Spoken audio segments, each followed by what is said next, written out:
अभ्यर्थियों का आंदोलन अब शुरू हो चुका है। शिक्षक अभ्यर्थियों ने हल्ला बोल कर दिया है। बहाली का विज्ञप्ति जारी करने की मांग अब शिक्षक अभ्यर्थी इस वक्त करते हुए, लंबा इंतजार अभ्यर्थियों का, और अब इंतजार खत्म कब होगा, इस सवाल का जवाब चाहिए और इसीलिए आंदोलन की शुरुआत कर दी गई है। जब तक मांगे पूरी नहीं होंगी तब तक आंदोलन यूं ही जारी रहेगा।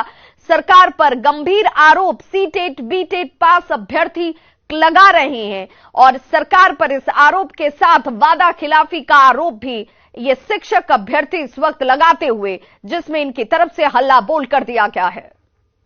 पहुंच गए हैं डेरा जमाने के लिए और देख सकते हैं कि पंडाल लगाकर सभी अभ्यर्थी अभी से आंदोलन शुरू कर दिए हैं। चेतावनी भी दे रहे हैं कि जब तक सरकार 7वें फेज का विज्ञापन जारी नहीं करेगी तब तक हम लोग आंदोलन जारी रखेंगे। तो ये देखिए, हर हाथ में बैनर है, यानी सीटेट बीटेट क्वालिफाई अभ्यर्थी हैं जो पिछले 3 साल से लगातार बहाली की मांग करते आ रहे हैं, लेकिन रोज जो है तारीख पर तारीख सरकार दे रही है और 7वें फेज का विज्ञापन जारी नहीं कर रही है। तो जरा अभ्यर्थियों से हम बात कर लेते हैं। ये बताइए कि त्योहार खत्म हुआ, फिर से आप लोग आ गई। सर, सबसे पहले तो मैं गवर्नमेंट को एक चेतावनी देना चाहती हूँ कि ये जो गर्दनी बाग है ना, ये हम 7th फेज के अभ्यर्थियों की रणभूमि है। तो मैं उनसे कहना चाहती हूँ कि हो गया आगाज रण का, युद्ध अभी जारी है। इस बार माँ बाप के सपनों को पूरा करने की 100% तैयारी है और इस बार आपके आश्वासन से हम लोग उठकर जाने वाले नहीं है, क्योंकि 7वें चरण के इंतजार में मैं उनको एक बात बता देना चाहती हूँ कि 7वें चरण के इंतजार में कितने सारे अभ्यर्थियों का 7वां फेरा रुका हुआ है। आप क्या चाहते हैं कि हम लोग के लाइफ में और कुछ बचा है या नहीं बचा है? मतलब शादी नहीं हो रही है? बिल्कुल सर, कई सारे अभ्यर्थियों की शादी नहीं हो रही है और जिनकी शादी हो चुकी है उनकी शादियां टूटने के कगार पे है। क्योंकि अब हम लोग अगर डेली यहाँ प्रोटेस्ट में आएंगे, हम लोगों को भी तो सर बहुत कुछ सुनना पड़ता है। आखिर हम लोग इंसान नहीं है क्या? आप बेटियों को बचाने की बात कर रहे हैं, 2-2 घर की इज्जत आज रोड पे है। आप किस सेंस में आप ये स्लोगन दिए थे कि बेटी बचाओ बेटी पढ़ाओ?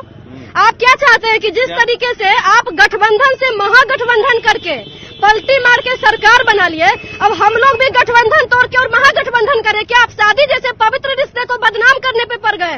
तो आपकी जिम्मेवारी है कि आप हम युवाओं को रोजगार देने का जो वादा किए थे ना 20 लाख, उसको आप लोग पटल पे भी दिखाइए। चलिए, हक मांग रहे हैं। क्या नाम हुआ आपका? अनामिका सिंह। कहाँ से आई है? बेगूसराय से।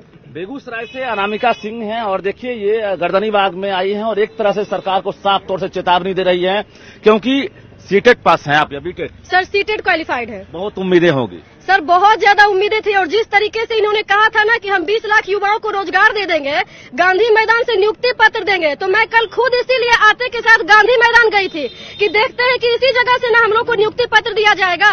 लेकिन मैं उनसे पूछना चाहती हूँ कि आप डायरेक्ट नियुक्ति पत्र देंगे या नोटिफिकेशन भी देंगे? परवान पर है, कुछ और अभ्यर्थी है, उनसे बात कर लेते हैं। ये बताइए कि अब आश्वासन नहीं चाहिए आप लोग? सर, आश्वासन नहीं, विज्ञप्ति चाहिए। और साथ ही साथ मैं ये कहना चाहूंगा कि शिक्षक समाज का आईना होता है और ये आईना आप देख सकते हैं कि गर्दनी बाग पर सड़क पर है। कहीं ये रोड से बोर्ड पर जाता तो ये समाज में एक तस्वीर अलग होती। जवाब मिल रहा है? आप सचिवालय चक्कर लगाते हैं, शिक्षा मंत्री सचिव से मिलते हैं, क्या जवाब मिलता है? जवाब यही मिलता है कि बाबू आप लोगों का काम हो रहा है, प्रोसेस में है लगातार 3 साल से। अब बताइए कि हम लोगों का काम रुका क्या है, ये कोई नहीं बतलाता है, कोई नहीं दिखाता है कि आप लोग कब तक शिक्षक बनिएगा और कब तक स्कूल में जाइएगा। भैया, सबसे बड़ी विडंबना ये है कि हम लोग बिहार में जन्म लिए हैं और शिक्षा का क्षेत्र चुने हैं, क्योंकि यहाँ का जो नेता है अपनी राजनीति रोटिया में सत्ता के अदल बदल परिवर्तन करने के चक्कर में भविष्य के साथ खिलवाड़ हो रहा है, ये कहना? बिल्कुल बिल्कुल बिल्कुल। हम लोग, आपका? मेरा नाम पड़ेगा मिकुपाल। बिल्कुल। कुछ और अभ्यर्थी है, उनसे ही बात कर लेते हैं। एक तरह से ये नहीं लगता है कि इंतजार की घड़ियां जो है खत्म नहीं हो रही? एकदम सर, इंतजार की घड़ियां इतनी दूर चली गई हैं कि इधर सरकार बहाली पर स्टे लगाई हुई है और उधर हमारे रिश्ते पर स्टे लगा हुआ है। क्या हुआ? अब समझिए कि छेका आया हुआ ब्याह टूटने के कगार पर है। अच्छा, तिलक हो गया था? तिलक तो नहीं होता, छेका होता है तिलक के पहले। लड़की वाले लड़के को देखने आते हैं, छेकते हैं, हम लोग का सामाजिक रीति रिवाज है। क्या नाम हुआ आपका? नितेश पांडे मेरा नाम हुआ। कहाँ से है नितेश जी? भोजपुर से हैं हम। अच्छा, ये छेका कब हुआ था? ये छेका पिछले साल हुआ था और अभी स्थिति क्या है कि बोल रहे हैं लोग कि सीटेट बीटेट तो पास बहुत सारे घूम रहे हैं, नया सीटेट आ रहा है और